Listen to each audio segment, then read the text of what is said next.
Hello, my friends. Welcome back to Tittle Tattle Tarot. I've got a very sad one for you today. It's about John F. Kennedy's forgotten sister, Rosemary. Yes, so we're going to look at Rosemary Kennedy and her relationship with her father and the other members of her family, but it's primarily Rosemary's energy that we're going to focus on. This is a very sad story. I'm sure that my American friends are very much aware of Rosemary Kennedy, but many British people might not be. And for those of you that know more than me, please, as always, let me know, because I do love your contributions, and the things that you tell me fascinate me and help me to grow and learn. So I would just share what I know and see what the cards elaborate on that and see what the cards can tell me. So we're going back to 1918. Rosemary Kennedy was born. Now, it was right in the middle of the major flu pandemic, a terrible influenza pandemic at that time. And JFK's mother, Rose, had gone into labor. So the parents involved here are Rose Kennedy and Joseph Kennedy. So yeah, they've gone to hospital, or Rose has gone to hospital in 1918 to have this baby in the middle of a flu epidemic or pandemic, and a doctor's not available. And so the advice that she gives is do not push, do not give birth, basically cross your legs. You're not to give birth until the doctor gets here. So, we're talking about a 2-hour plus delay where this poor woman is attempting not to give birth. She's now, I want to know how true this is. It is said that the nurse there at the time, when the baby started to crown, the baby was pushed, little Rosemary was pushed back into the birth canal. Now, I want to know how true that is. Is that true? It's so barbaric? The Magician in Reverse. The Magician in Reverse, do you know what? I believe that it is true. The Magician the right way up. Well, yes, this is probably all things that are manifesting. If you were assisting in the birth of the baby, it's a magical thing, isn't it? And making this happen, it is sort of magical. And that Magician card would be, yes, you're helping to bring forth this life. The Magician is, oh my goodness, look at that, look at all these different hands. I mean, crikey, you'd need to be very ambidextrous, wouldn't you, to be in that situation, tending for the mother, tending for the child, birthing this wonderful new being. Very much the Magician kind of card, although it's not a medical card. You can see the magic of birth and this child coming into being, creating something. Magician. We've got the Magician in Reverse. I didn't know whether that was true. What nurse would do that? But apparently so. The nurse at the time, when the baby started to crown, they refused to let her have it. So you can imagine the distress and the lack of oxygen, all the problems that this was causing with this baby. And when the baby was born, well, I should imagine it was a very traumatic time for Rose, the mother. But, the baby was born and, obviously, things seemed all right at the time, but they weren't. They weren't. So let me just pull a card and see what we have here. Yeah. You've got the Eight of Cups here. The Eight of Cups is walking away. You can see this figure. Oh, I'm just leaving that. I'm going to leave that and walk away from that and pretend that didn't happen. And well, you can't when you've given birth to a child and the child has been, damaged in some way. You can't walk away. This is your child. You can't walk away from it. So Rose was very much with this baby that I don't think that she ever bonded with. From this card, I don't think she ever really bonded with this child. And the only thing that they wanted to do was try and fix this child, because at the age where she should have been crawling and, doing all the things that a little baby does, she wasn't doing anything like that. She wasn't sitting up. She was very, very quiet. She wasn't crawling around. And bear in mind that Rose Kennedy had had lots of children. She knew what dates and what times they should be doing this, that, and the other. And it was a very competitive family. Yeah, Page of Wands in reverse. Your Page of Wands upright is very much, waiting for something to happen. Will it be, what first word will it be? That will be a Page of Wands energy, that sort of passion of waiting for your child to give its first words. Will it be mama? Will it be dada? When will be the first time that she will sit up?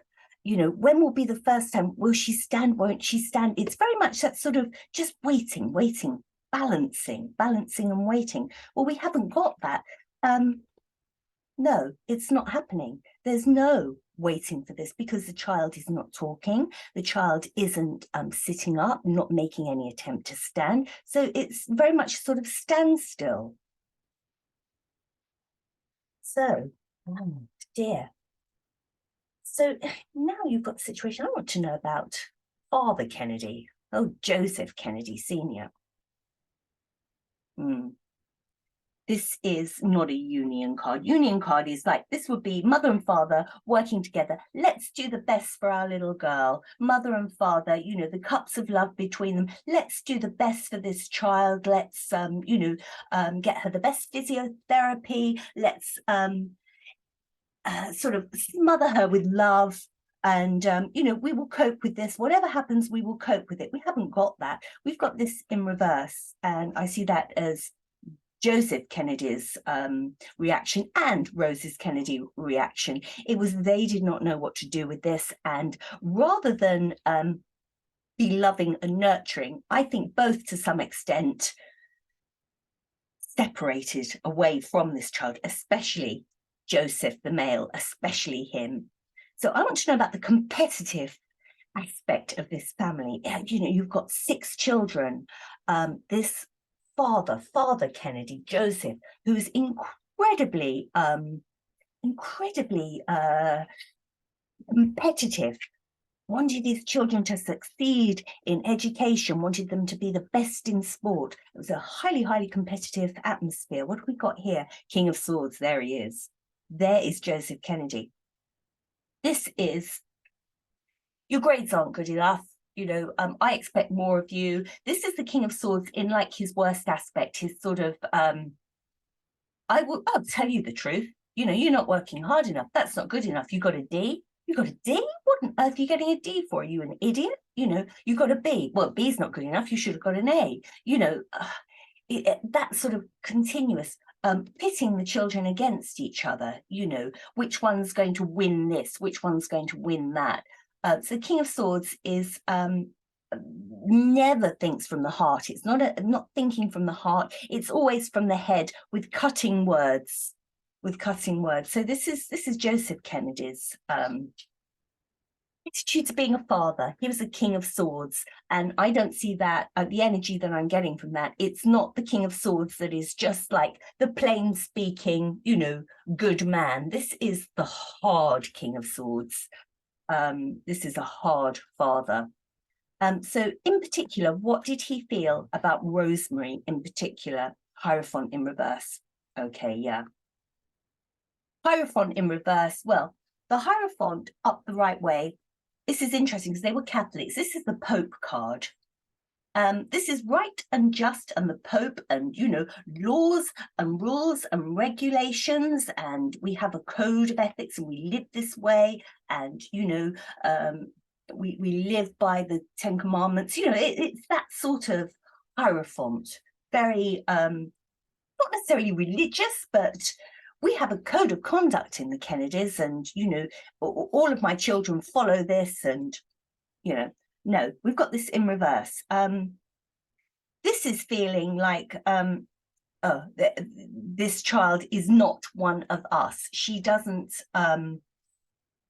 she can't be one of us because she's different. This is the card of, she has a different way of being. She's not competitive. She's not clever. She's not bright. She can't be one of us because she can't share our morals and our go-get attitude. So, you know, Hierophant in reverse is she doesn't belong with us.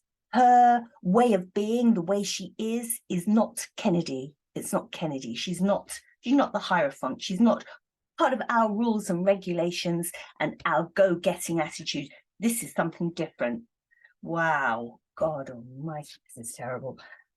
All right. So, you know, she went through so many schools, this poor young girl. She was put through various schools. She never settled anywhere because she had a learning difficulty, you know, and how extreme that learning difficulty was, I don't think it was that bad. But I think for Father Kennedy, who expected all of his children to be geniuses and who expected them to win everything and be so successful, I think, yes, it was a serious learning difficulty. But I think most people would have just thought, oh, you know, she's just a little bit slower, and give her the patience and the love, and she will, you know, she will catch up. Maybe not 100%, but, you know, she can have a very good life. But no, Father Kennedy didn't hold that. And he kept moving her from school to school. She had all kinds of different schools, all kinds of different tests. You know, she was told that her IQ, or they were told that her IQ was extremely low, and she was homeschooled as well. Oh, so it's all just a bit of a disaster. And then she was having these seizures. So we're saying epileptic fits, basically, seizures. The chariot, yeah, I would imagine that these would come out of nowhere very quickly. The chariot's fast moving. So you go from just normal, zero, everything fine, to fast, epileptic fit. And of course, I mean, that is not a pleasant thing. That would scare people. That certainly scared her parents. Her mother was very traumatized by this. So, you know, drugs started to be given, anti-epileptic drugs, things to sort of calm her down, to sort of suppress her, sort of injections. I think they were kind of sedatives, that kind of thing, to try and ward off these epileptic fits. So this poor child being pushed from pillar to post and not fitting in with the family, not being part of their sporting agenda, their educational agenda. Well, Joe Senior, oh no, let's go talk about Joe Junior. Now he is in Europe. So Joe Kennedy Jr., Joe's son, Robert Kennedy's brother, he's in Europe. Just before the war, he spends some time in Europe, about a year. And he becomes sort of au fait with Hitler's sterilization program for the mentally, what he termed them as mentally deficient. Ace of Swords, yeah. Because he's saying Ace of Swords, and this is his quote, it's great that it will do away with some of the disgusting specimens that inhabit this earth. I'll just let that sink in. Joe Jr. said that. Yeah. Robert Kennedy's brother said that. JFK's brother said that. So yeah, it's good. It's good that Hitler's doing this. He's sterilizing these, I quote, mentally deficient people, because it will do away with some of the disgusting specimens that inhabit this earth, and his father agreed. There you go. That was the truth. That was the way to handle with people that, you know, that have been born and been damaged in some way, like his sister, Whoa. So, you know, she's gone from pillar to post, all different schools. And in 1938, Joe Kennedy Sr., Daddy, was made US ambassador to the UK, and the whole family moved over to the UK. So let's just get a card on that, moving over to the UK. Queen of Swords, well, how great is that? You know, yes, that's exactly what was meant to happen. Joe Kennedy, what a great position to be made ambassador of the UK. Off they all went into London, had the most amazing accommodation. Queen of Swords, yes, that's deserved. Both swords upright there, a bit like this one here. Yes, you know, all good things for the Kennedys. Work hard, play hard, got the job of the dreams. Yes, that was deserved. So yes, they go out to Europe, and they go over to London. And he's ensconced in London as the US ambassador with the wife and the children. What to do about Rosemary? She's still, still getting her education. So let me just pull this. Yeah, it is a worry about her. The press apparently loved her and they took photographs of her, and she's a very attractive girl, and the press adored her, but they worried about her. They wouldn't let her out of their sight. I think that they were worried that she would do something embarrassing. Maybe she would have a fit. Maybe she would do something that would cause Joe Kennedy Sr. Some kind of embarrassment. God forbid that would happen. So what they did, they put her into a school. And this is great because this school was a Montessori school. And I don't know whether you have them in America. Montessori schools, it's a very sort of art-based school, very much, they work on nurturing and love, and they have a whole different way of approaching a child's education. And it works especially well with children who are different. And Rosemary thrived in this. Look at this, 10 of Cups. This is, the family that she didn't have. Her family at home were always demanding better results, demanding, she didn't fall over, demand. Whereas the Montessori school was a family in the UK that she went to school with, her school family, that just accepted her for exactly the way she was and gave her responsibility. And she totally blossomed during this time. She totally blossomed during that time. And then she came home. And that was a disaster. She came home because war was just about to be breaking out. And so the ambassador for the UK, or the American ambassador, Joe Sr., came back to America, away from London, which was going to be bombed and all sorts. And plus the fact he thought that London wasn't going to win the war. He was, or Britain wasn't going to win the war. He was very much, well, they're not going to win against the Germans. He was an anti-Semite, and he was, very actually nasty man. I can feel the nasty energy coming off this. And of course, she goes home and wow, in reverse, everything starts to go pear-shaped. She just regressed terribly from that happy home that she had here, this happy environment at school. Everything went backwards, and this was her downfall, not her fault, but her downfall was leaving that Montessori school where she was loved and nurtured. And again, more schools happened, more different schools, Catholic schools, and yeah, justice in reverse. She's being put into Catholic schools, very harsh treatment by nuns. These are Catholic people, and the Catholic schools were very harsh, nothing like the Montessori schools, nothing like it. And because she was so distressed, she would break out of the school at night. Now, I want to know, she would be found wandering at night. Was this sleepwalking? Let's just see, was it sleepwalking? I think it probably was. This is no choice about it. It was an unfair place to put her. It was absolutely the wrong place for Rosemary to go. It was justice in reverse. It had been that way. Yes, a Catholic school with nuns teaching, that would have been the perfect choice. That's exactly where she needed to be. No, that's exactly where she didn't need to be. And breaking out of school, it wasn't breaking out. This would be a choice. Oh, right, I'm going to put some clothes on. I'm going to get out the window. I'm going to go in this door, that door. I'm going to go here, there. You've got all these choices in these cups, choices that are made consciously, decisions. No.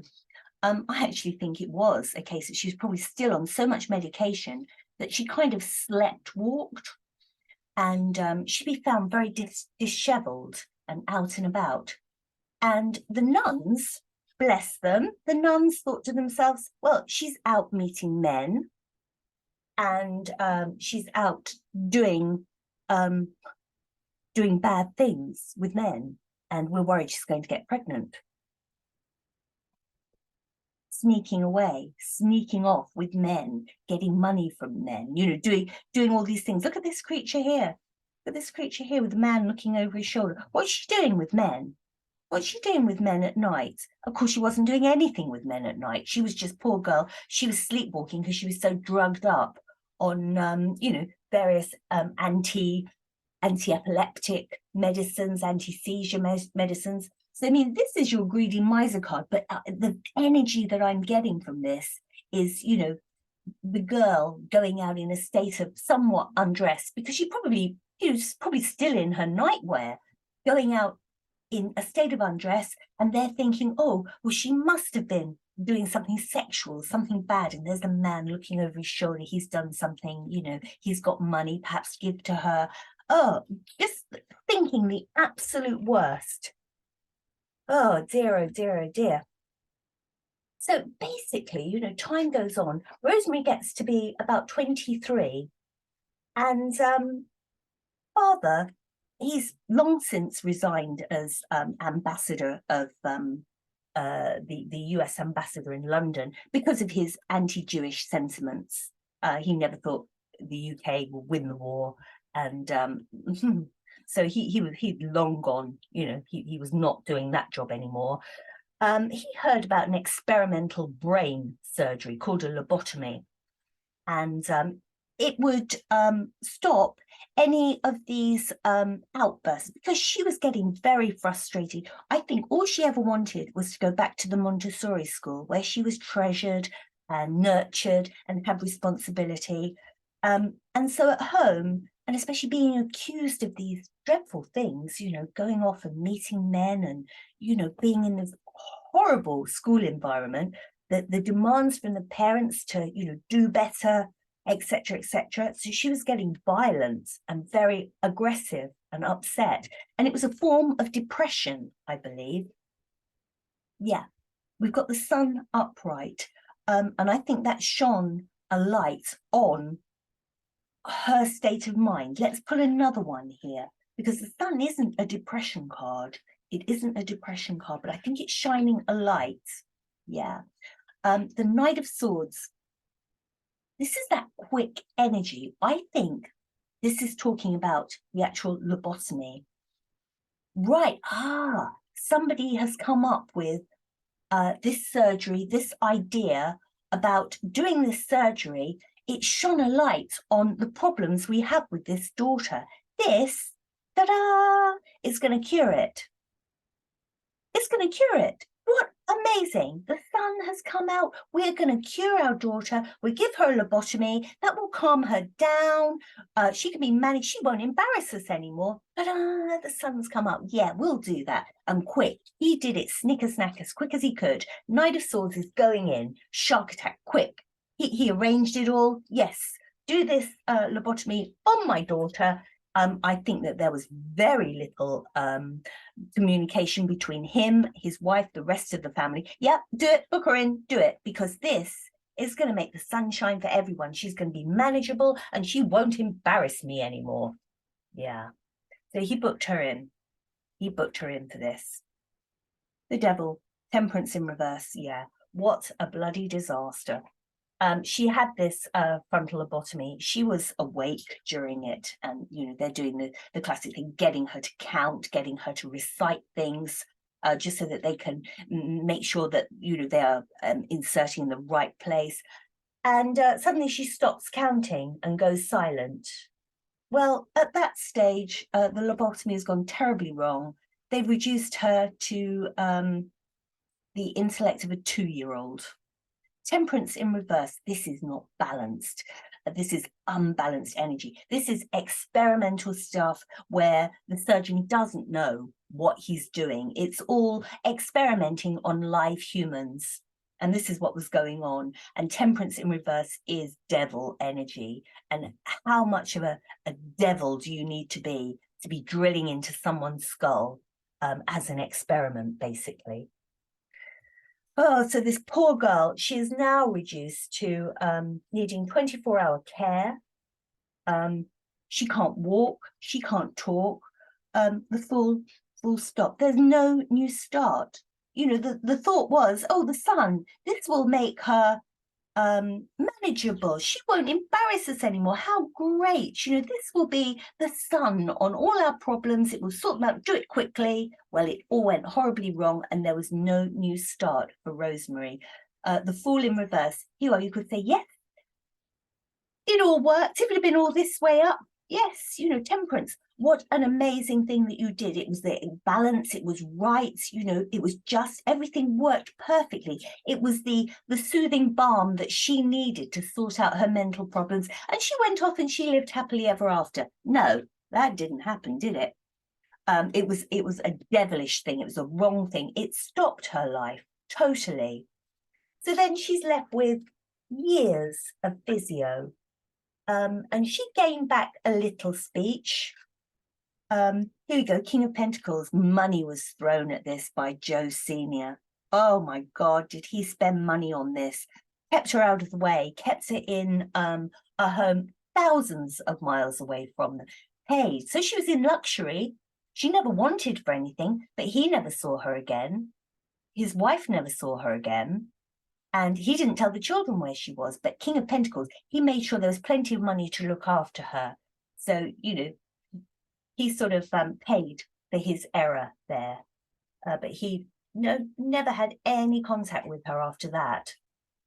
And then Joe finally died in 1969. Good riddance, bad rubbish, I would say. Yeah, King of Wands. No passion about that man dying. I don't know what his family felt about it, but, you know, certainly Rosemary would not have been sad about this. King of Wands, she had no passion for her father.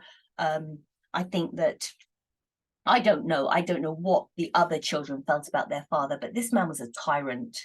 This man was a tyrant, and he passed.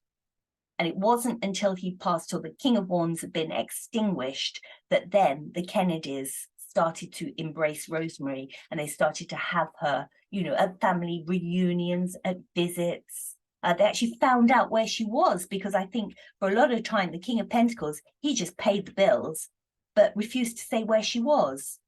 He passes, and then, you know, we're at a situation here. Look, the working together card. They brought her back into the family fold, and she went on holidays. This is very much, you know, your group of people working together. It's not necessarily a family card, but this is the first time that we've seen, you know, apart from the Montessori school, people working together. You know, we had it here, the lovely energy together. But you tell me another card in here that is working together and supporting this woman, this girl, this baby, whatever she was at any stage of her life. The only time we had it was at the Montessori school.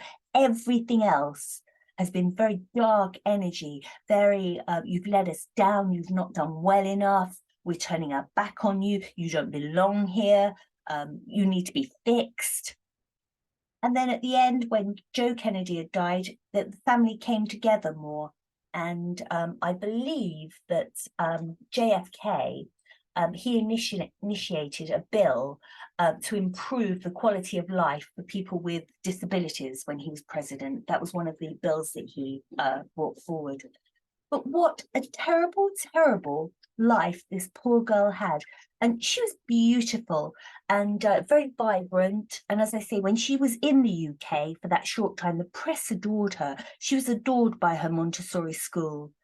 And, you know, eventually she lived until, I think it was 2005. So she was an old lady. I think she was about 86 when she died.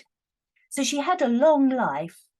But I think that a lot of this was depression, you know. I'm sure that, yes, she did suffer effects of, you know, oxygen deprivation and what have you. She did suffer that. But I think an awful lot of this here, the acting out and the stress and the epilepsy, it was stress and depression that caused her to, you know, be the way that she was. And if only she'd been allowed to stay at the Montessori school, I think that her life would have been a million times better. I'm sure that she would have got married. I'm sure that, you know, she would have gone on and had a productive, a wonderful life instead of what happened to her.